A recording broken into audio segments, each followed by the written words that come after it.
www.ecom.in।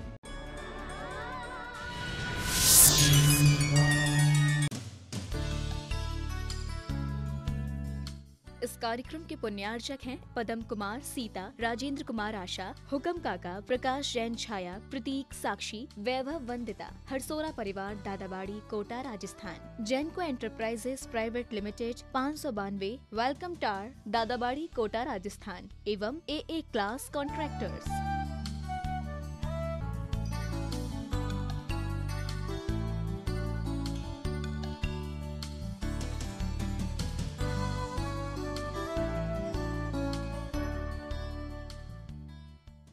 है महाराज जी, आजकल महिलाएं मंदिर में अपनी जगह फिक्स कर लेती हैं और कोई जल्दी आ जाए उस जगह पर बैठ जाए तो उसे उठा देती हैं, कहती हैं मेरी जगह है।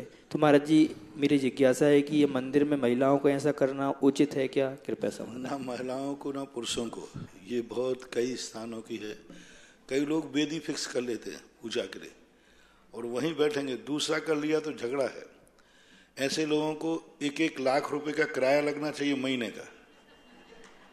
हाँ, फिक्स करने का तो किराया लगेगा ही कम से कम। गलत, बहुत ही गलत बात। सार्वजनिक स्थान है ये, यहाँ कोई भी स्थान फिक्स नहीं होना चाहिए। जो जिस क्रम से आता जाए उस क्रम से बैठते जाना चाहिए। कई लोग पूजन की थालियां फिक्स कर लेते, चटाइयां फिक्स कर लेते, तो ये सार्वजनिक मंदिरों में ऐसा नहीं होना चाहिए। और यदि ऐसा करते हैं तो बहुत बड़ा दोष है, बहुत बड़ा दोष है। और कमेटियों पर इस पर हस्तक्षेप करना चाहिए कि कोई भी स्थान किसी भी व्यक्ति का फिक्स नहीं होना चाहिए। जो पहले आएगा वो पहले बैठेगा, जो बाद में आएगा वो पीछे बैठेगा, ऐसा होना चाहिए। बाकी ये गलत है।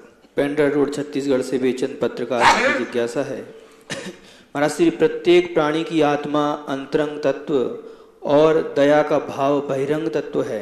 इन अंतरंग और बाह्य तत्वों के योग से मोक्ष की प्राप्ति होती है। आचार्य श्री पद्मनंदीकृत पंचविंशतिका के उपासक संस्कार की 60वीं गाथा में है वर्णित करते हुए बताया है कि मोक्षाभिलाषियों को इन दोनों तत्वों का आश्रय लेना चाहिए। महाराज जी, बाह्य तत्व दया का ऐसा अनमोल तत्व होते हुए भी संसार में हिंसक प्रवृत्तियों का बोलबाला है, क्यों है? क्या यह काल का प्रभाव है? महाराज जी कृपया समाधान। अंतरंग और बहिरंग ये दो तत्व हमेशा विद्यमान रहे। अंतरंग तत्व उपादान की अपेक्षा रखता है कि उपादान अपना उपयोग उस तत्व को विषय बना रहा है या नहीं। अंतरंग तत्व क्या कहलाते हैं? जैसे में जीव, हमारा ज्ञान जीव तत्व को विषय बना रहा है तो अंतरंग जीव तत्व हुआ। आश्रव बंध संवर को बना रहा है तो वो अंतरंग हुआ। और बहिरंग यानी पुद्गल आदि पर पदार्थ को निमित्त बना रहा है तो बहिरंग हुआ। अंतरंग और बहिरंग दोनों का एक ऐसा गठबंधन है, अविनाभावी संबंध है कि बाह्य के बिना अंतरंग नहीं और अंतरंग के बिना बाह्य नहीं। ऐसा अविनाभावी संबंध है कि व्यवहार के बिना निश्चय नहीं, निश्चय के बिना व्यवहार नहीं। ऐसा अंतरंग संबंध है कि क्रिया के बिना अध्यात्म नहीं और अध्यात्म के बिना क्रिया नहीं। यदि अध्यात्म शून्य क्रिया है तो पूज्यवर सिद्धसेन स्वामी ने श्री कल्याण मंदिर स्तोत्र में कहा कि अध्यात्म शून्य क्रिया कोई फलदायी नहीं होती। और क्रिया शून्य जो अध्यात्म है ये आकाश के फूल के समान, गधे के फूल के समान, गधे के सींग के समान निरर्थक है। क्रिया बिना अध्यात्म होते ही नहीं है, व्यवहार बिना निश्चय होता नहीं, बाह्य के बिना अंतरंग होता नहीं। और जो मानता है, ऐसी एक धारणा लोगों की है कि हम तो अंतरंग को करेंगे बाह्यरंग को नहीं, तो वे गधे के सींग के समान, उनकी ये कल्पना निरर्थक है। इसलिए दोनों का गठबंधन है। बाह्य दया और अंतरंग दया के संबंध जो बात कही, अंतरंग दया का अभाव होने से बाह्य दया का अभाव है। अंतरंग में यदि हमारे मन में दया भाव पनप जाए और ऐसा परिणाम आ जाए कि जो मैं दूसरे को, जब अपने प्रति वही क्रिया जब अपने जीवन में घटित होती है, अपन को थोड़ा कांटा लग जाता है, थोड़ा चुभ जाता है, तो हम कितने वेदना से कराहे उठते हैं, और दूसरे जीव को हम कितने प्रकार के दुख देते हैं। तो ये अंतरंग परिणामों में यदि कहीं जाग जाए करुणा, तो बाहर आए बिना रहेगी नहीं। आज ना तो अंतरंग है और ना बहिरंग है। व्यक्ति मात्र एक भौतिकता के चकाचौंध में, अपने महत्वाकांक्षाओं की जिजीविषा में इतना उलझ गया है कि वो दूसरे की तरफ देखने को तैयार ही नहीं। वो कहता मुझे सुख मिलना चाहिए, दूसरा मरे तो मर जाए, दूसरा मिटे तो मिट जाए, हमें थोड़ी देर के लिए रसना इंद्री का स्वाद आना चाहिए। उसके पीछे कितने ही जीवों की जिंदगी बर्बाद हो, कोई सोचने का समय ही नहीं है। स्वार्थी होता जा रहा व्यक्ति ये नहीं सोच पा रहा है कि हम भी दुनिया में हैं तो सामने वाला भी दुनिया में है। हम यदि वही घटना जीवन में हमारी जिंदगी में घटित हो तो फिर कैसा लगेगा।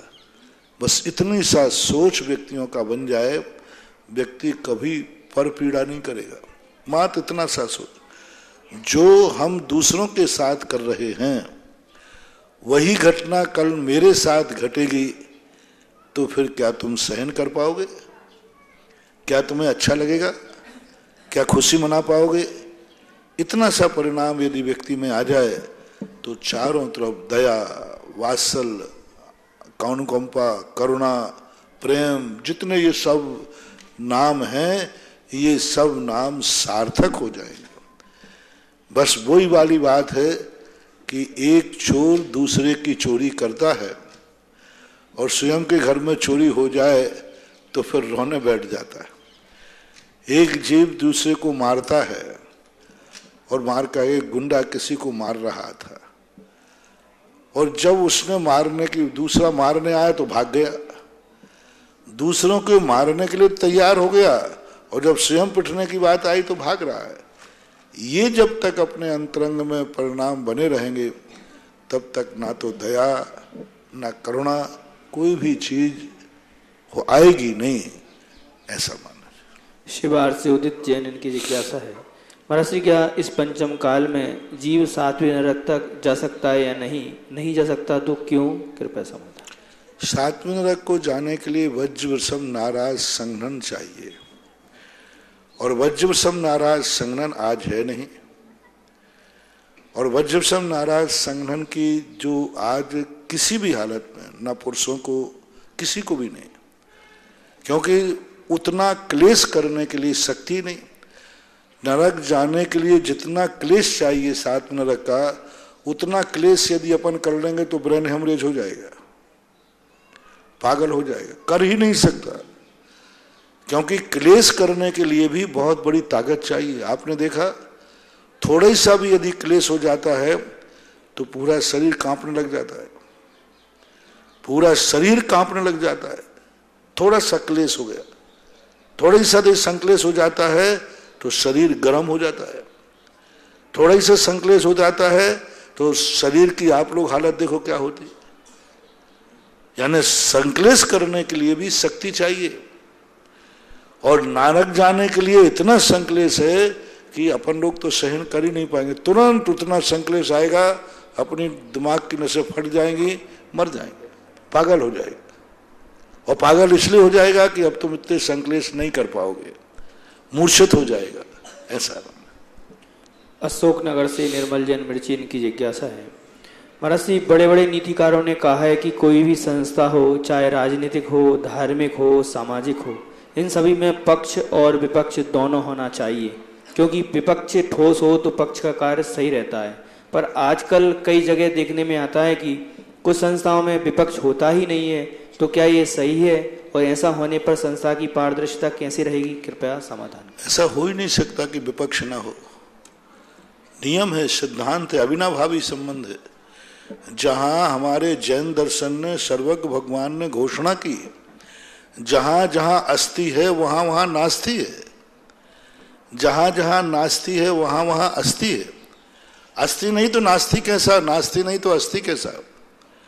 तो ये आपका सोचना बहुत थोड़ा सा अनेकांत दृष्टि नहीं समझ पाए।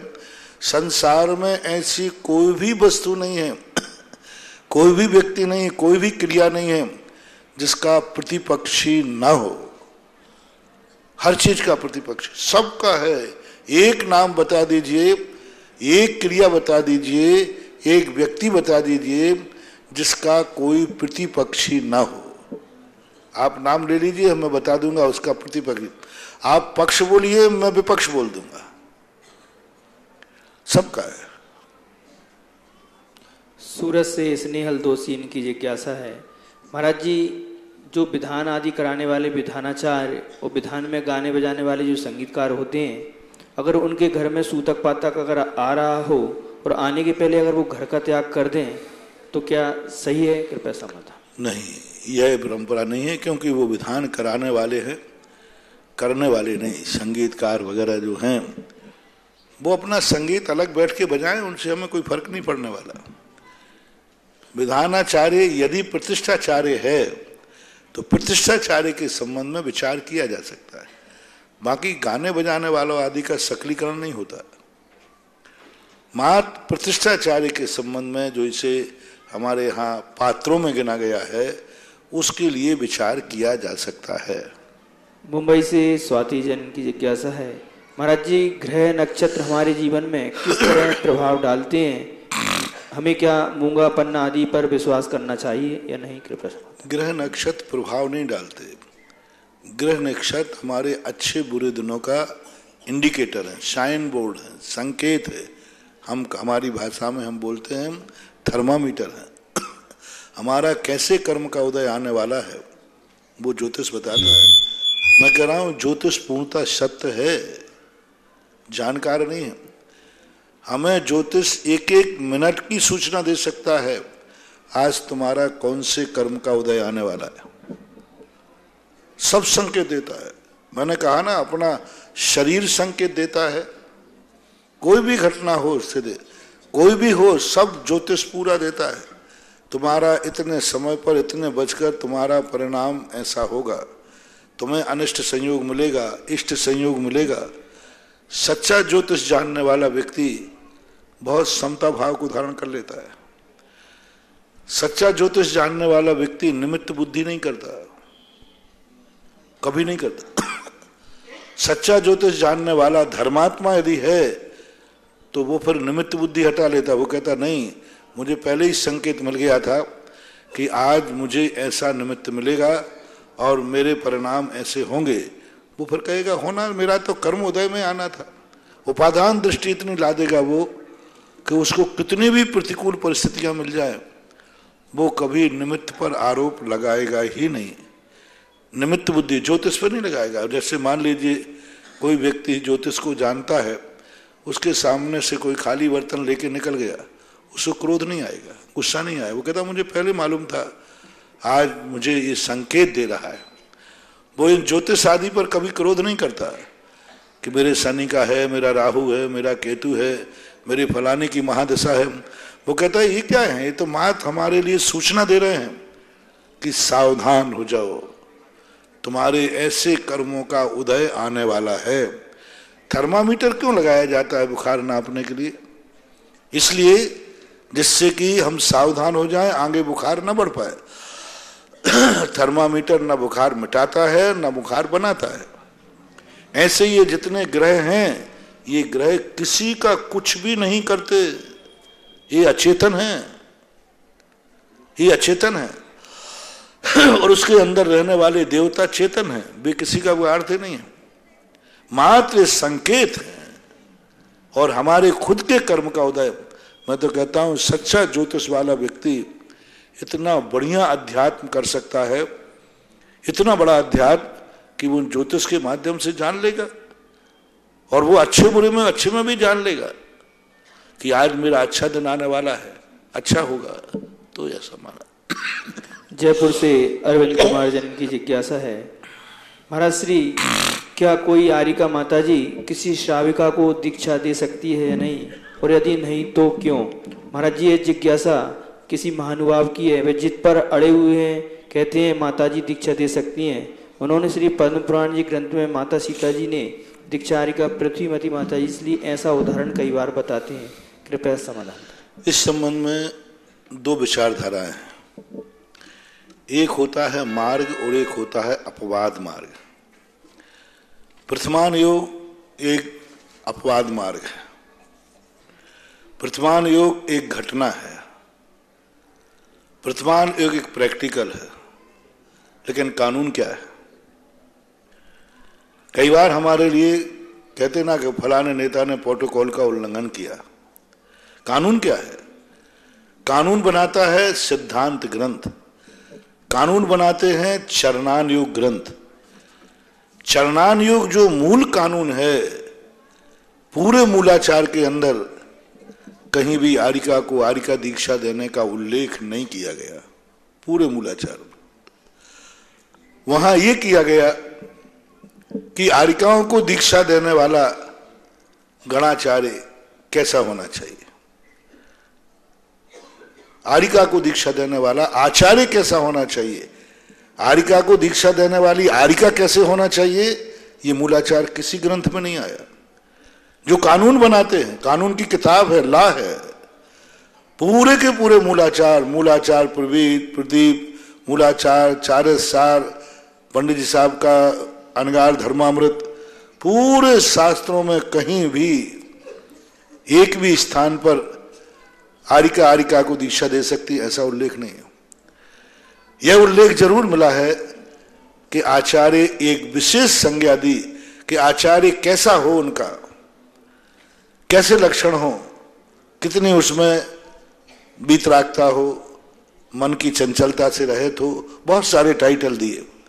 मूलाचार के अंदर दो गाथाएं आई हैं। तो ये तो हुआ कानून की बात। कानून तो यह है, मार्ग तो यही है। अब रही बात अपवाद मार्ग। कई बार वकील लोग कोर्ट में कानून पेश नहीं कर पाते हैं, तो पिछले जो अदालत ने निर्णय लिए हैं उन निर्णयों को पेश करते हैं कि साहब कानून तो मेरे पास नहीं है, लेकिन 10 साल पहले एक ऐसा केस हुआ था, उसमें कोर्ट ने ये निर्णय दिया था, तो उसको रेफरेंस माना जाता है।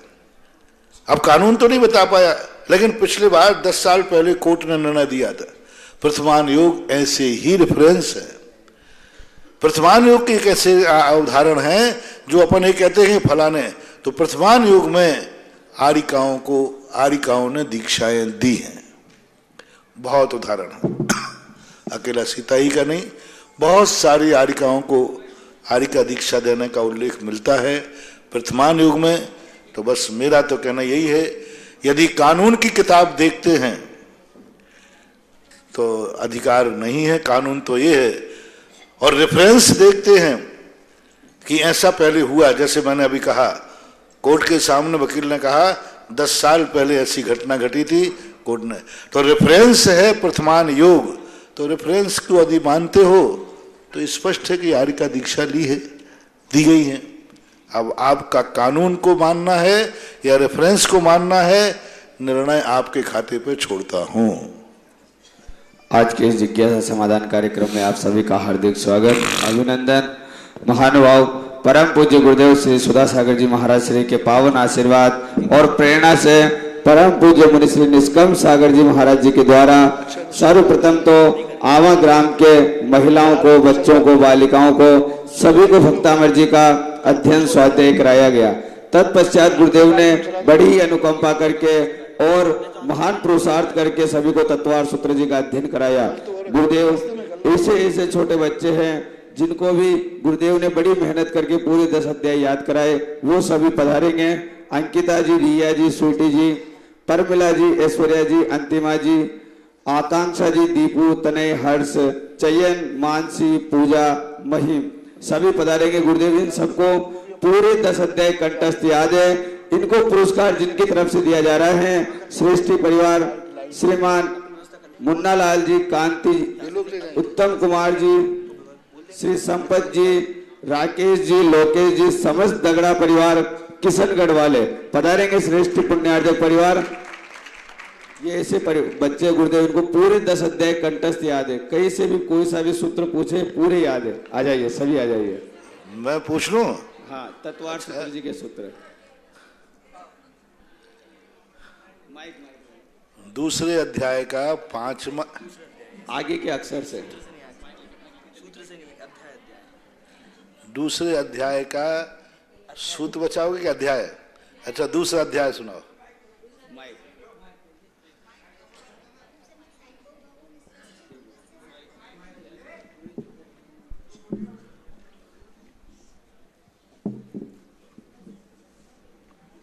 सायको भाव मिश्रश्च जीवस्य सतत्व मोदेक परिणामिकौ च द्विनवाष्टादशेक विंशति त्रिभेदा यथाक्रमम् सम्यक्त चारित्रे ज्ञान दर्शन दान लाभ भोगो भोग वीर्याणि च ज्ञान ज्ञान दर्शन लब्धश्चतुस् त्रि पंचभेदा सम्यक्त चारित्रे सेयमाश्च गति कसायलिंग मिथ्या दर्शन ज्ञान से यथा सिद्ध लेस्यास चतुस्त्रे कई षड्भेदा। ठीक है, अब इससे आगे बोलो। श्रेष्ठ परिवार पधारे, पुण्यार्जक परिवार, संपत जी, राकेश जी, लोकेश जी, तगड़ा परिवार। गति कसायलिंग मिथ्या दर्शन ज्ञान संयता सिद्ध लेशास चतुस्त्रे कई षड्भेदा जीव भव्य भव्यत्वानि च उपयोग लक्षणम सद्विदोष चतुर्भेदः संसारेण मुक्तास् समनस्का मनस्का संसारेण स्त्रसस्तावरा प्रतिपत्तिजयो वनस्पतिस्तारा द्विन्द्रिया दशतथा पंचेन्द्रियाणि। चले 5वां अध्याय। द्विविधा अजीवकाय धर्माकाश पुद्गला द्रव्याणि जीवाश्च नित्यावस्थितानि रूपाणि रूपिण पुद्गला आकाशादेक द्रव्याणि निष्क्रियाणि च असंख्या प्रदेशा धर्मैक जीवानां प्रदेश आकाशस्य अनंता संख्याश्च पुद्गलानां नाणोः लोकाकाशे वगाः धर्माधर्मयो कृत्सने एक प्रदेशादिषु भाज्या पुद्गलानाम् असंख्या भागादिषु जीवानां प्रदेश साहार विसर्पाभ्यां प्रदीपत गति स्थित्युपग्रहो धर्माधर्मयो रूपकाराः आकाशस्य वगाः शरीर वांग मन प्राणापाना पुद्गलानां सुख दुख जीवित मरणोपग्रहाश्च। 7वां 8वां अध्याय। मिथ्या दर्शना विरति प्रमाद कषाय योगा बंध हेतवः सकषाय त्वाजीव कर्मणो योग्यान पुद्गला नादत्ते संबंधः प्रकृति स्थित्यनुभव प्रदेशास्तद्विदेह आत्मज्ञान दर्शनावरण वेदिनीय मोहिनीय आयुर्नाम गोत्रांतरायाः पंचनौ द्वैष्टाविंशति चतुर्द्विचत्वारिंशत् द्विपंचभेदा यथाक्रमम् मतिश्रुतावधि मनः पर्ये केवलानां चक्षुरवधि केवलानां निद्रा प्रश्ला स्त्यान्कृदयश्च सद वेद्ये दर्शन चारित्र मोहनीय कषाय वेदिन्याख्यास्त्री द्विनौ षोडश भेदाः। अब रहने सबको करना है, सबका बहुत हो जाएगा। देखो सभी के उच्चारण बहुत है, पर उच्चारण में थोड़ी सी सावधानी रखो। थोड़ा जल्दी पढ़ रहे हो, पाठ तो याद हो गया, लेकिन उच्चारण में थोड़ी सी गलतियां हैं। जो उच्चारण शब्दों का होना चाहिए, जैसे कोई शब्द है आधा अक्षर है और पीछे के रेफ है, ऐसी मात्राओं में थोड़ी चूक है। उच्चारण शुद्ध कर लो, बाकी सब ठीक है। आशीर्वाद। बहुत अच्छा है। संस्कृत का तत्वार्थ सूत्र है, फिर भी कैसा भी सही याद करने का मन हुआ, याद किया। मैं कहता हूँ गलत भी है, लेकिन याद करने के बाद कभी ना कभी सुधार हो ही जाएगा। इसलिए सुधार करने के सब लोगों को तत्वार्थ सूत्र अपना एक ऐसा सिद्धांत ग्रंथ है जिसमें सभी भाव पक्ष आ जाते हैं। साथ ही और भी जिन्होंने स्वाध्याय किया था उनको पुरस्कार रमेश कुमार जी, अशोक कुमार जी, महेंद्र कुमार जी, धनोत्या परिवार आवां वालों की तरफ से महाराज श्री के कक्ष से वे सभी अपना पुरस्कार प्राप्त कर लें। साथ ही महानुभाव जिन्होंने सुदर्शनोदय अच्छे तीर्थ क्षेत्र पर 51,000 रुपए की राशि के माध्यम से आजीवन भक्तामर विधान में अपनी स्वीकृति दी है। स्वर्गीय लक्ष्मीबाई लालचंद जी बड़गरिया, कल्पना लक्ष्मीचंद, निकिता दिव्या सुरभि सह परिवार अजयगढ़ पटना वालों ने 1 कलश की राशि के माध्यम से जिन्होंने तीर्थ रक्षक में अपनी स्वीकृति दी है। नमन जी, प्रदीप जी, सुनीता जी, प्रकाश चंद जी, कमला जी जैन सह परिवार जयपुर वालों ने तीर्थ रक्षक में बाल ब्रह्मचारी सविता दीदी, माया दीदी, अर्चना दीदी, मनोरमा अक्षय जैन सह परिवार मित्र मंडल परिवार बंडा सागर वालों ने, साथ ही श्रीमती कांता सेठी, प्रदीप मीनाक्षी, अनिल, अनिता, गौरव, प्राची सह परिवार इंदौर वालों ने, साथ ही गुप्त दान के रूप में 1 कलश की राशि के माध्यम से 500 गज जमीन, साथ ही 10 ग्राम स्वर्ण जो परम पूज्य गुरुदेव के आशीर्वाद से सुदर्शनोदय तीर्थ क्षेत्र पर स्वर्ण का कार्य हो रहा है, उसमें साथ ही एक और गुप्त दान के रूप में 1 कलश की राशि के माध्यम से 500 गज जमीन सुदर्शनोदय अच्छे तीर्थ क्षेत्र पर देने की उन्होंने भावना प्रेषित की है। साथ ही राजुल जी, मुन्नी जी, अनिल जी, सुनील जी, नेहा जी, गुडा चंद्र जी जैन सपरिवार करौली वालों ने 51,000 रुपए की राशि के माध्यम से आजीवन भक्तामर विधान में अपनी स्वीकृति दी है। साथ ही महानुभाव परम पूज्य गुरुदेव सत्संग के पावन आशीर्वाद से सुदर्शनोदय अक्षय तीर्थ क्षेत्र पर दिनांक 13 फरवरी से 18 फरवरी तक जो एक साथ नंदीश्वर, समवसरण और सहस्त्रकूट विश्व के इतिहास में प्रथम बार ऐसे जिनालयों का पंच कल्याणक प्रतिष्ठा महामहोत्सव हुआ और आज गुरुदेव के सानिध्य में नंदीश्वर जिनालय में महामस्तकाभिषेक का कार्यक्रम हुआ। गुरुदेव महामस्तकाभिषेक का कार्यक्रम देख करके आवा की पूरी समाज ही नहीं अभी तो पूरे भारतवर्ष की समाज अपने आप को आह्लादित और आनंदित मान रही है कि आपके आशीर्वाद से हम सभी को ऐसे नंदीश्वर जिनालय का दर्शन करने का सौभाग्य मिला। गुरुदेव के आशीर्वाद से जो नंदीश्वर द्वीप में 52 जिनालय हैं, उन जिनालयों में एक एक जिनालय के ऊपर जो अपने परिवार की तरफ से इस प्रकार की भावना रखते हैं कि स्वर्ण का कार्य हमारे परिवार की तरफ से हो, एक जिनालय पर स्वर्ण के कार्य की राशि 5 कलश की रखी गई है। साथ ही जो 5 मेरू है उनमें एक मेरू के ऊपर जो अपने परिवार की तरफ से स्वर्ण का कार्य कराना चाहते हैं उसकी राशि 11 कलश की रखी गई है। देखो पहली बात, जो आज सुबह भी हमने कहा था कि इतना आनंद आज आया 52 जिनालयों को ऊपर से देख करके, इतना बहुत अच्छा। अब उनके लिए स्वर्णमयी, क्योंकि इनके अलग अलग रूप में तो कम में हो गए तो वो क्या है पेंट लगा देते हैं। तुम कम सोना करोगे ना तो वो पेंट से पूरा पोत देते हैं। पेंट नहीं हो, सोना ही सोना ऐसा लगे तो चाहे भली ही उसमें टाइम लगे, लेकिन कनकगिरी जैसे मेरू के दूसरा नाम है, इसको मेरू बोलते हैं, स्वर्णमयी मेरू बोलते हैं, कनक भी बोलते हैं, मंदिर भी बोलते हैं। तो ऐसे लेकर के इनको बहुत अच्छी तरह स्वर्णमयी, क्योंकि आज हमने पहले ही कहा था सुबह कि हम जितना भगवान का वैभव बढ़ाएंगे यही वैभव हमें एक दिन स्वर्ग में ले जा करके साक्षात नंदीश्वर जीव का दर्शन कराएगा। इसी के माध्यम से तो दर्शन होंगे। जब हमने श्रद्धा व्यक्त करेंगे तब हम वहाँ भावना भाएंगे कि हमने आमा में एक बार नंदीश्वर द्वीप को विराजमान किया था, उस पर सोने का काम कराया था और जैसा मैंने वहाँ कल्पना की थी और गुरु महाराज ने बताया था वैसा ही हम आज आंखों से देख रहे हैं। ऐसा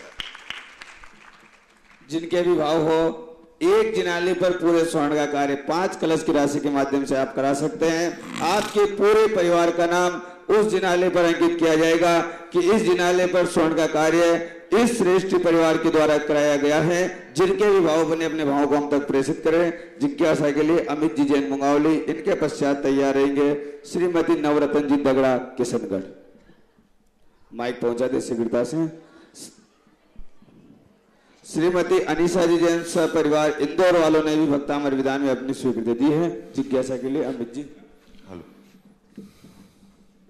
मेरे और मेरे सारे परिवार के आराध्य गुरुवर के चरणों में बारंबार नमोस्तु। गुरुवर, पिछले इस जो अभी 10 लक्षण पर्व के बाद मैं उसके बाद कई बार यहाँ आया और हर बार जब मैं आता हूँ तो कुछ ना कुछ मेरे जीवन में ऐसा घटित होता है जिसकी मैं कल्पना भी नहीं कर सकता। चाहे वो मेरे बेटे के ऑपरेशन से रिलेटेड हो, चाहे मेरे जीवन में व्रतों का आना हो। और अभी जब पिछली बार मैं आया था गुरुदेव, तो मुझे एक शरीर में ऐसी व्याधि थी जिसका इलाज मैंने न जाने कितने सालों से कर रहा था, उसका इलाज मुझे पूरा नहीं मिल रहा था। और आपने अपने प्रवचन के माध्यम से कहा था कि भगवान के सामने सिर्फ एक ही बात कहना है कि अन्यथा शरणम नास्ति तुमेव शरणम मम। तो मैंने शांतिनाथ भगवान के सामने सिर्फ एक ही भावना करी थी कि भगवान अब इसका इलाज मेरे बस में नहीं है, अब तो आप ही जो करेंगे वो कर सकते हैं। गुरुदेव, कुछ ही मुश्किल से 8 दिन नहीं हुए और मैंने जो आपने वो मंत्र शांतिनाथ भगवान का बताया था, मैंने उसका निरंतर जाप किया। उस मंत्र का ऐसा प्रभाव मेरे जीवन में पड़ा कि मेरा जो रोग था वो हमेशा के लिए उसका शमन हो गया। और आज जब मैं यहाँ पर आया हूँ गुरुदेव, तो मैंने कभी कल्पना भी नहीं की थी कि आज जो मंगल कलश मुझे प्राप्त हुआ, मेरा सौभाग्य, इतने बड़े आयोजन का मंगल कलश मुझे मिलना मेरे लिए बहुत सौभाग्य की बात है। गुरुदेव, ऐसा क्या मेरे जीवन में आने वाला घटित होने वाला होगा कि मुझे यहाँ आकर हर बार कुछ ना कुछ आपके आशीर्वाद से और भगवान शांतिनाथ के चरणों में आकर मुझे कुछ ना कुछ हमेशा मिलता ही है, तो मैं इसके लिए कुछ।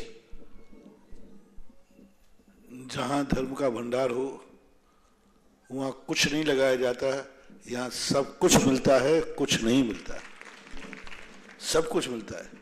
इसलिए कुछ शब्द कहना इस क्षेत्र की तोहिनी होगी। ये क्षेत्र वो है जहाँ कुछ नहीं सब कुछ मिलता है। गुरुदेव सब कुछ ही मिला है मुझे यहाँ पर आकर। श्रीमती नवरत्न जी दगड़ा, इनके पश्चात तैयार रहेंगे नाथूराम जी जैन सागर। नमस्ते महाराज जी, नमस्ते महाराज जी। महाराज जी, मेरी जिज्ञासा है कि क्या शायक सम्यक दर्शन की प्राप्ति श्रुत केवली या केवली के पादमूल में होती है? अगर पादमूल में होती है तो आदिनाथ भगवान को अपने शायक सम्यक दर्शन की प्राप्ति कैसे हुई? शायक सम्यक दर्शन की प्राप्ति पूज्यवर नेमिचंद महाराज ने स्पष्ट उल्लेख किया है कि केवली भगवान के चरणों में ही होगी। अब आदिनाथ भगवान तो पूर्व भाव में प्राप्त करके आए थे। आदिनाथ पुराण के अंदर स्पष्ट उल्लेख है कि आदिनाथ भगवान ने पूर्व भाव में समोषण के अंदर तीर्थंकर प्रकृति का बंध किया, छायक सम्यक दर्शन प्राप्त किया, और उस छायक सम्यक दर्शन को लेकर के वे सर्वार सिद्धि गए और सर्वार सिद्धि से आकर के फिर तीर्थंकर बने। ऐसा जो इस भाव में प्राप्त नहीं कर पाते हैं, मतलब अगले भाव में प्राप्त करके आए। हाँ, कुछ जीव ऐसे होते हैं जैसे तीसरे नरक से कोई तीर्थंकर आएंगे और तीर्थंकर किसी केवली के पाद मूल में तो जाएंगे नहीं तीर्थंकर, तो उनको सब सम्यक दर्शन के साथ ही जन्म होगा। जिस दिन वो दीक्षा लेंगे उस दिन उनको शुद्ध केवलीपना प्रकट हो जाएगा मुनि अवस्था में। तो जब वो स्वयं शुद्ध केवली बन जाएंगे तो स्वयं के पाद मूल में स्वयं को छायक सम्यक दर्शन हो सकता है। या तो स्वयं शुद्ध केवली हो अथवा दूसरे शुद्ध केवली के चरणों में हो तो छायक सम्यक दर्शन की प्राप्ति हो सकती है। नमस्ते महाराज। नाथूराम जी सागर, इनके पश्चात तैयार रहेंगे अमिता जी पाइया बुढ़ार, महानुभाव जिनको भी सुदर्शनोदय अच्छे तीर्थ क्षेत्र पर 1 कलश की राशि के माध्यम से तीर्थ रक्षक और 51,000 रुपए की राशि के माध्यम से आजीवन शांतिनाथ भक्तामर महामंडल विधान करने के भाव हो, आप अपने भाव को हम तक प्रेषित कर सकते हैं। जिनके भी भाव बने अपने भाव को हम तक प्रेषित करें। जिज्ञासा के लिए नाथूराम जी। महाराज जी के श्री चरणों में मेरे परिवार का और सागर जन समाज की ओर से त्रैवार नमोस्तु नमोस्तु नमोस्तु। महाराज जी, आप अपने प्रवचनों में कई बार कबीर के दोहों का इस्तेमाल करते हैं और मेरा प्रश्न भी कबीर के दोहे से है। कबीर ने एक जगह लिखा है कि जा घट प्रेम न संचरे ता घट जान मसान, ज्यों लोहार की धोकनी सांस लेते बिन प्राण। और दूसरा लिखा है कि पोथी पढ़ आप भाव बोलिए, क्या कहना चाहते हैं? प्रश्न कीजिए। एक मिनट महाराज जी, दूसरा और सुन लीजिए। पोथी पढ़ पढ़ जगमुआ पंडित भया न कोई, 2.5 अक्षर प्रेम का पढ़े सो पंडित होए।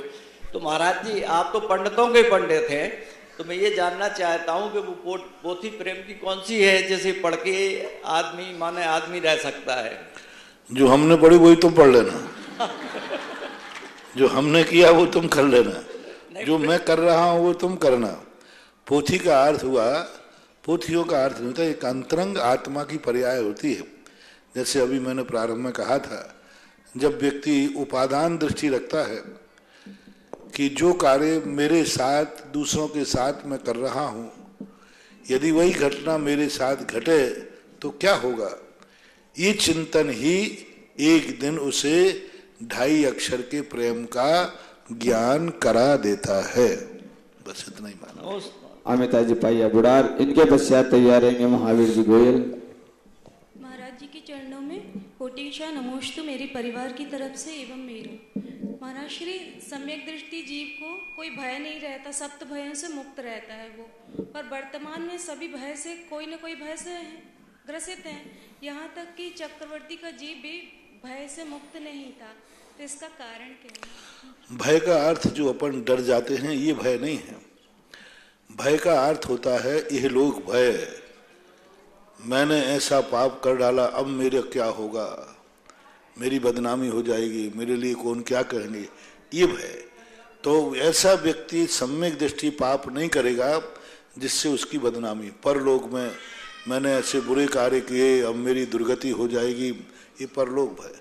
मरण का भय, मैं ऐसे कार्य कर रहा हूँ कि कभी भी मौत आ सकती है, मैं बहुत ऐसे खतरनाक कार्य करता हूँ, चोर है, डाकू है, आतंकवादी आदि है, तो अब ये भय है उसको कि मैं कभी भी मर सकता हूँ क्योंकि मैं तो मौत के ही कार्य कर रहा हूँ। तो ऐसे जो भय होते हैं वो, ये जो सामान्य भय कि जैसे कि भाई मेरी चोरी ना हो जाए, मेरी कोई वस्तु ना ले जाए, विद्यार्थी कहे मैं फेल नहीं हो जाऊं, भय लगे कि मैं धंधे में घाटा नहीं लग जाए, ये भय सम्यक दर्शन को दूषित नहीं करते, मेरी इज्जत खराब नहीं हो जाए, तो ये भय, उसमें तो वो गलत कार्य करता है और गलत कार्य करने के पहले डरता है, भय खाता है, वो है अत्राण भय। अब मैंने ऐसा अपराध कर लिया है, कोई नहीं बचा सकता, मेरी तो जमानत हो गई नहीं, मेरे तो जमानत होना ही नहीं है, ऐसा भय उसके मन में बड़ा है क्योंकि वो ऐसा कृत्य कर रहा है।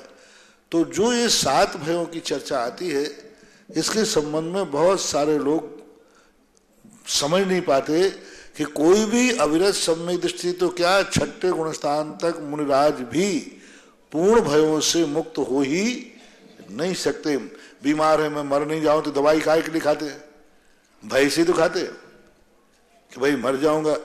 अभी कहीं पे रास्ते में चल रहे हो, पीछे से गाड़ी ने हार दिया, साइड में क्यों हो गए, मरने का डर है। तो ये डर नहीं है वहां पर, वहां डर जो है ऐसे कार्य करना जिसमें स्पष्ट रूप से दिखता है कि मैं मरूंगा। तो सम्यक दृष्टि कहता है मैं ऐसा कोई कार्य नहीं करूंगा जिसमें मरना निश्चित है, ऐसा कार्य नहीं करूंगा जिससे इस भाव में मेरी इज्जत खत्म हो जाए, ऐसा कार्य नहीं करूंगा मैं कि परलोक में मेरी दुर्गति हो जाए। तो ये भय उसके अंदर सम्यक दृष्टि ऐसे भयों से मुक्त हो जाता है, क्योंकि वो कहता है मेरी इज्जत खराब हो ही नहीं सकती क्योंकि मैंने कोई गलत कार्य किया नहीं। ये है निर्भयता, हमारा प्रभाव बिगड़ ही नहीं सकता, मेरी दुर्गति होगी नहीं क्योंकि मैंने दुर्गति के लायक कोई कार्य किया ही नहीं। कोई कहे कि तुम्हारे लिए मैंने कोई काम ही नहीं किया, मुझे पुलिस पकड़ ही नहीं सकती, अपराध किया हो तो पुलिस पकड़ेगी, कोई मुझे मारेगा। तो इस प्रकार का सम्यक दृष्टि ऐसे भयों की तरफ से निर्भय होता है। आकस्मिक भय, वो आकस्मिक भय में अर्थ क्या, एकदम सडनली, ऐसा नहीं कि किसी बच्चे ने पीछे से यूं कर दिया तो सम्यक दर्शन गायब हो गया, ये आकस्मिक भय नहीं है। ये आकस्मिक भय तो है तो सबको होता है। आकस्मिक सडनली कोई ऐसा कार्य आ गया जिसमें अब क्या होगा, इसकी तो मैंने कल्पना ही नहीं की थी, जो ऐसा कार्य हो गया। तो सम्यक दृष्टि कहता है कोई डरने की जरूरत नहीं है, किया है तो सजा भोगना पड़ेगी, नहीं किया है तो कोई मेरा कुछ बिगाड़ नहीं सकता। यानी सम्यक दृष्टि को सडनली भी मौत आ जाए तो वो डरेगा नहीं, वो कहता आ गई सडनली मौत आ गई, क्या बात हो गई, तुरंत वो समाधि ले लेगा, ऐसा लेना चाहिए। दूसरा कारण है कि 7 भयों से मुक्त जो पूज्यवर कुंदकुंद भगवान ने श्री समयसार ग्रंथराज में कहा है, वहां निश्चय की व्याख्या है। यानी जब व्यक्ति सप्तम गुण स्थान से चला जाता है तब उसे दुनिया का कोई भय, कुछ ही प्रकार का भय नहीं रहता, निर्विकल्प हो जाता है। और अध्यात्म ग्रंथों में शुद्ध निश्चय नय की चर्चा है। तो शुद्ध निश्चय नय तो सप्तम गुण स्थान से उसकी भूमिका बनती है और जाकर के उसका 11वें 12वें गुण स्थान में जाकर उसका प्रगटीकरण होता है पूर्णता। तो श्रेणी में चढ़े हुए जितने जीव होते हैं ये सब प्रकार के भयों से मुक्त होते हैं। तो 2 अर्थ लेना, यदि व्यवहार की दृष्टि से लेना है तो हमने बता दिया सम्यक दृष्टि इस मामले में निर्भय रहता है, और निश्चय की दृष्टि से लो तो सप्तम गुण स्थान से ऊपर इन सब की व्याख्या बनती है। ये जो अपन डरते हैं जो सामान, ये भय नहीं है, ये भय तो छायक सम्यक दृष्टि को भी होता है। महावीर जी गोयल, इनके पश्चात तैयार रहेंगे अनिता जी जैन भोपाल। मेरे गुरुदेव के चरणों में सत सत नमन। गुरुदेव, एक ऐतिहासिक चतुर्मास और अंतर्राष्ट्रीय पंच कल्याण आपके संग सानिध्य में इस आमा की धरती पर संपन्न हुआ। विगत 7 माह से लगभग हम श्रावकों को, यहाँ के लोगों को आपकी आदत सी पड़ गई है। मैं सच्ची बात कहूं तो एक राग और मोह हो गया है। आपके विहार की बात सुनकर के ही मन अशांत हो जाता है। हमारी मनस्थिति कैसी हो और आपको भी क्या चिंतन आता होगा, या एक निर्मोही होकर के आप हमें छोड़कर चले जाओगे, ये बात हमारे समझ के परे है। अरे भाई समाधान कीजिए। तुम साधु से पूछते हो। साधु जिन्होंने जन्म दिया, 2500 सालों पाला, उन्हीं के आंसू प्रभावित नहीं कर पाए तो तुम लोगों के तो 7 महीने के आंसू हैं। साधु वो वीतराग दिशा में होता है, जहां उसको आंसू दिखते हैं वहां उसको खुशियां भी दिखती हैं। तुम्हें बैठ करके तुम्हें लोगों को दुख होता है, लेकिन जैसे बिहार की खबर सुनेंगे, बोलो आगे आने वाले रास्तों में कितनों को खुशी हो जाएगी। दुख के 4 आंसू हैं और खुशी के 1000 आंसू हैं। अभी सारे दुखी हो रहे हैं कि महाराज आमा से कब उठे, परेशान है। अकेले आमा वाले खुश हैं, बाकी सारे परेशान हैं। और सारे लोग परेशान हैं, दिवाली से परेशान है, महाराज कब उठे कब उठे कब उठे। मालाएं फिर रहे हैं, कोई भक्तांबर पाठ कर रहे हैं और कोई पता नहीं क्या क्या कर रहा है उठने की। तो तुम्हारे संसार में तो उल्टा भजन चलता है। हमने जग की अजब तस्वीर देखी, एक हंसता है 10 रोते हैं। और हमारी जिंदगी में बहुत विचित्र घटना होता है। हमने जग की अजब तस्वीर देखी, एक रोता है 10 हंसते हैं। एक का वियोग होता है, लेकिन आगे जाने वालों का कितना बड़ा होता है। महावीर ने जब उनकी मां ने त्रिशला ने कहा, बेटा तुम तो बहुत करुणावान हो, क्या मेरे आंसुओं की तरफ तुम्हारे लिए दया नहीं है? बोले मां, आंसू तो एक आंख में है, मेरे मुनि बनने से हजारों आंखों के आंसू सूख जाएं, खत्म हो जाएंगे। एक मां की आंख में रुदन आएगा, आंसू आएगा, लेकिन जैसे मैं दीक्षा लूंगा हजारों के चेहरों पर मुस्कान आएगी। तो बोलो भाई महावीर, तुम एक को देखना ठीक है कि हजारों की खुशियां देखना ठीक है? इसलिए महावीर ने स्वयं अपनाया और अपने फॉलोवर श्रवणों को कहा, आगे बढ़ो। क्या महावीर कहते आगे बढ़ो, फूल चुनने के लिए रास्ते में मत रुको, आगे बढ़ो, गुलदस्ता इंतजार कर रहे हैं। नमस्ते भगवान। आंखों में तो आंसू है, पर जैसा आपका आदेश। अनीता जी भोपाल, इनके पश्चात तैयार रहेंगे सागर मल जी। मेरे भगवान को मेरे और मेरे परिवार की ओर से बारंबार नमोस्तु नमोस्तु नमोस्तु। हे भगवान, हम श्रावक गृहस्थ आश्रम में रहकर संलेखना की तैयारी कैसे करें? संलेखना की तैयारी का एक समय होता है, एक क्रम होता है। उसकी तैयारी की भावना भाई जाती है, और भावना भाते ही जितने भी व्रत त्याग सब होते हैं जैन दर्शन में, उसी अंतिम संलेखना के लिए होते हैं। मुनि बनता है जीने के लिए नहीं बनता है, मरने की एक साधना करता है।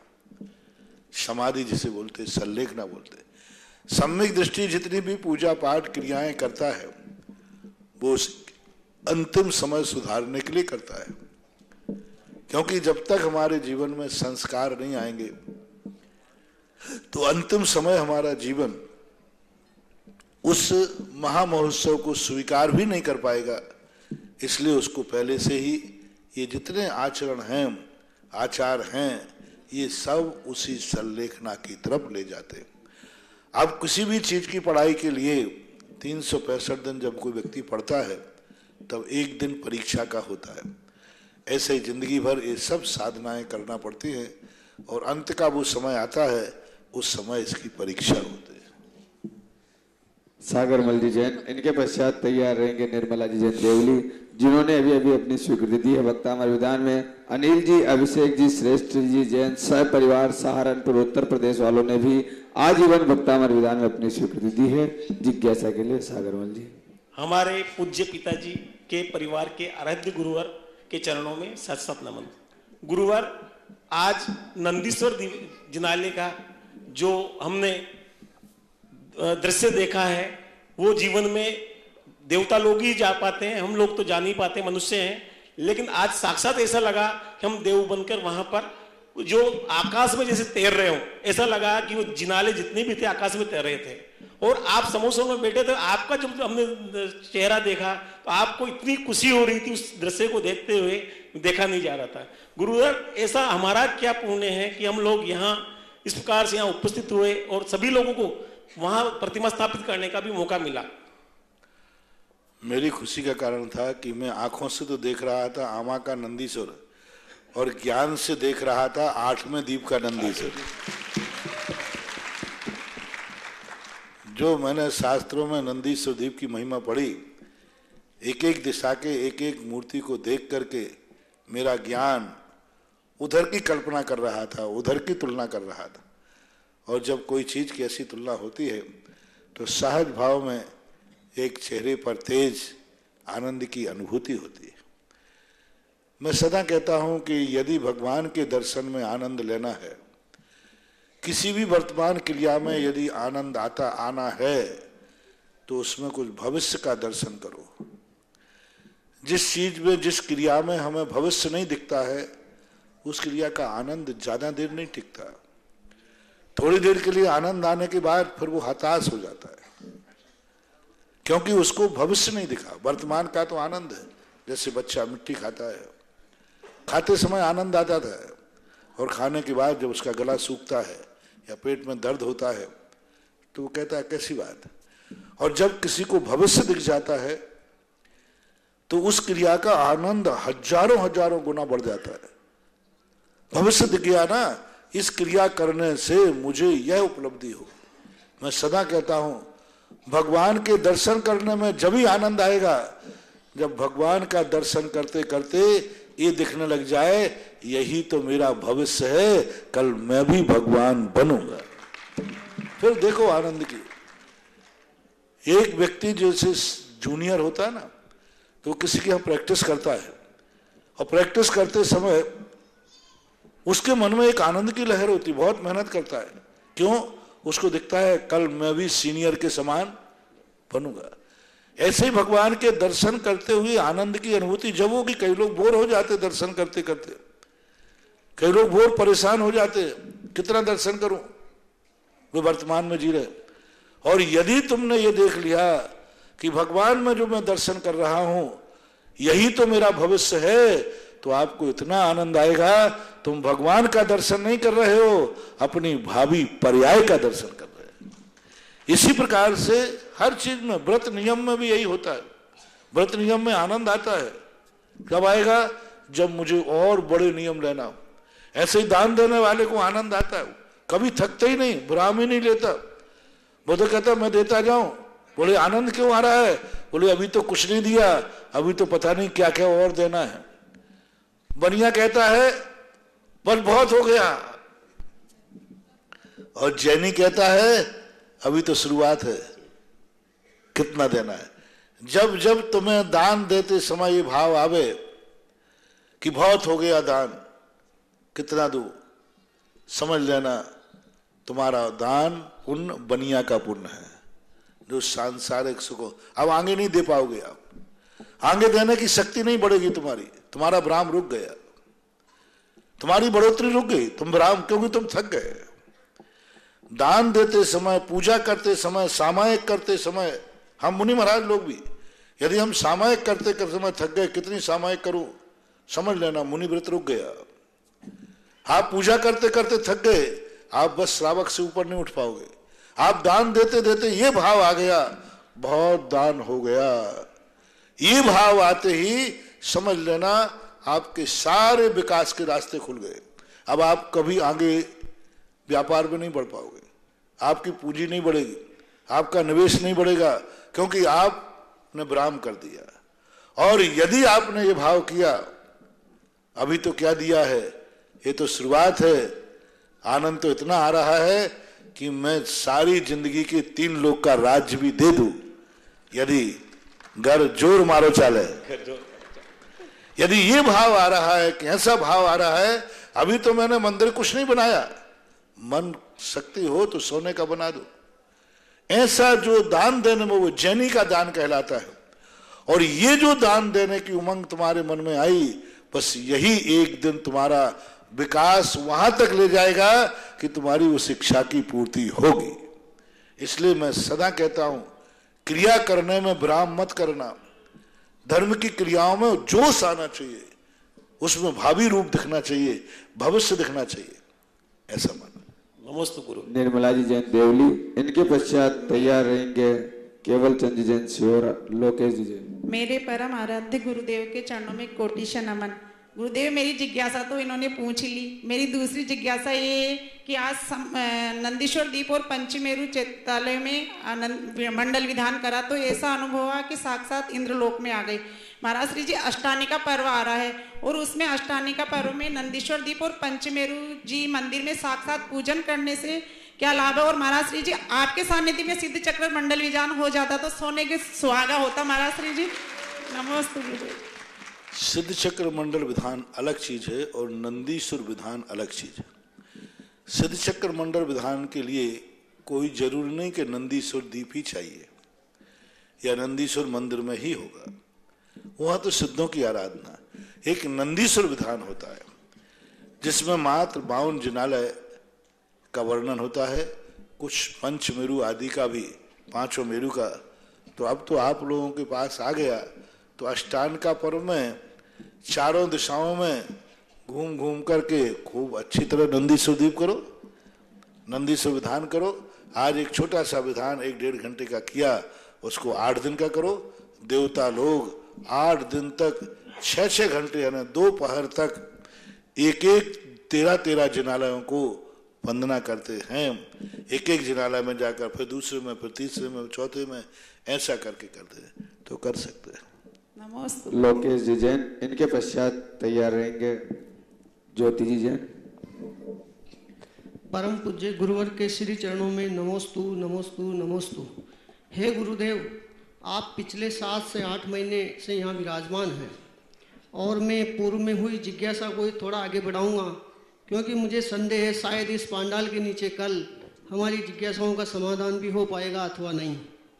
गुरुदेव, आपने आवा को सब कुछ दिया, आवा में कोई कमी नहीं है, यहाँ के भक्त बहुत प्रसन्न हैं।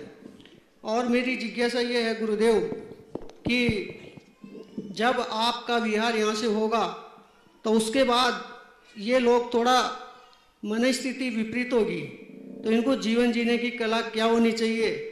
और आपसे मोह इतना हो गया कि ऐसा मोह क्या साधु को भी थोड़ा बहुत इनसे होता है? देखो भाई, एक ऐसी बात है कि तुम लोग जिंदगी भर साथ रहने वाला जब जाता है तो तीसरे दिन या 12वें दिन सब ठीक हो जाता है, हम सब जानते हैं। मेरा संबंध तो तुमसे अभी 6-7 महीने का हुआ, तुम्हारी जिंदगी में भी देख लो। अभी उम्मेद मल जी 98 साल के थे, उनके परिवार के लोगों का साथ छूटा, चले गए। अब कितने दिन का रहा? 24 घंटे में सब, और आज तो दुकान सब खुल जाती है, सब चलता है।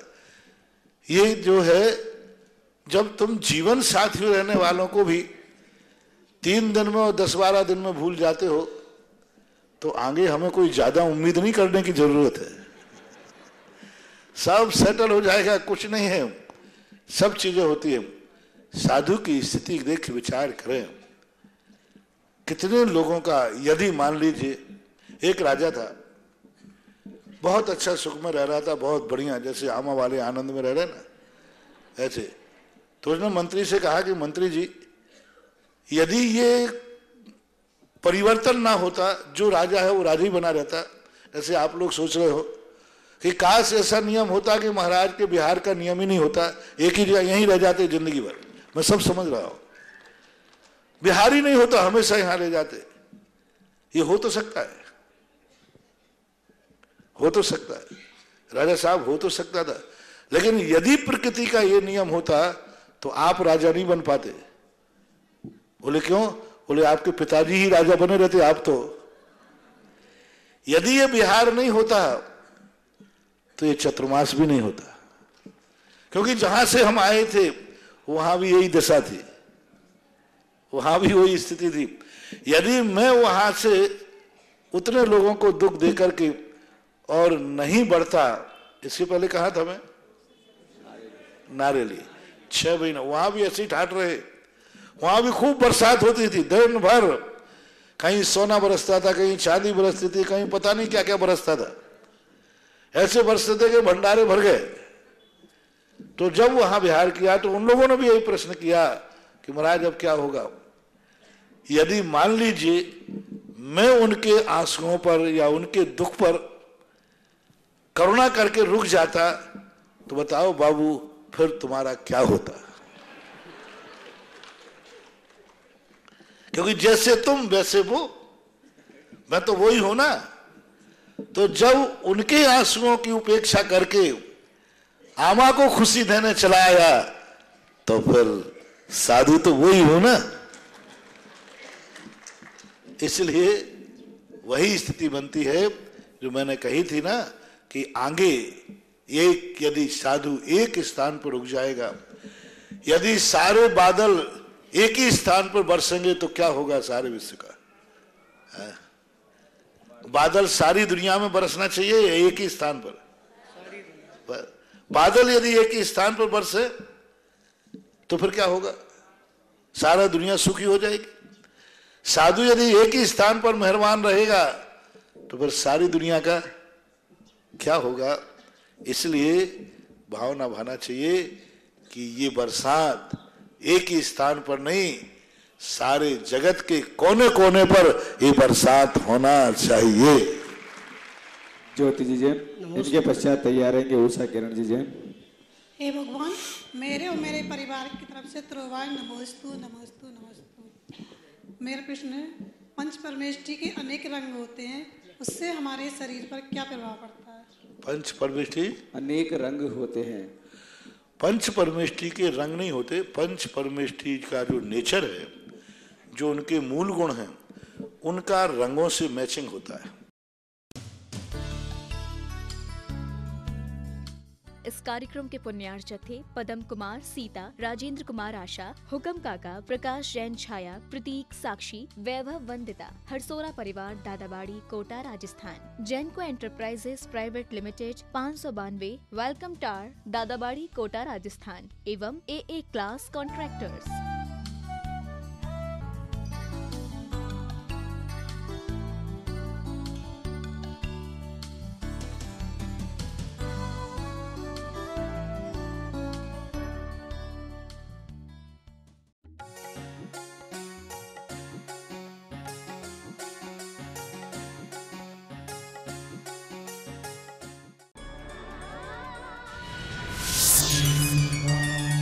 संत शिरोमणि आचार्य श्री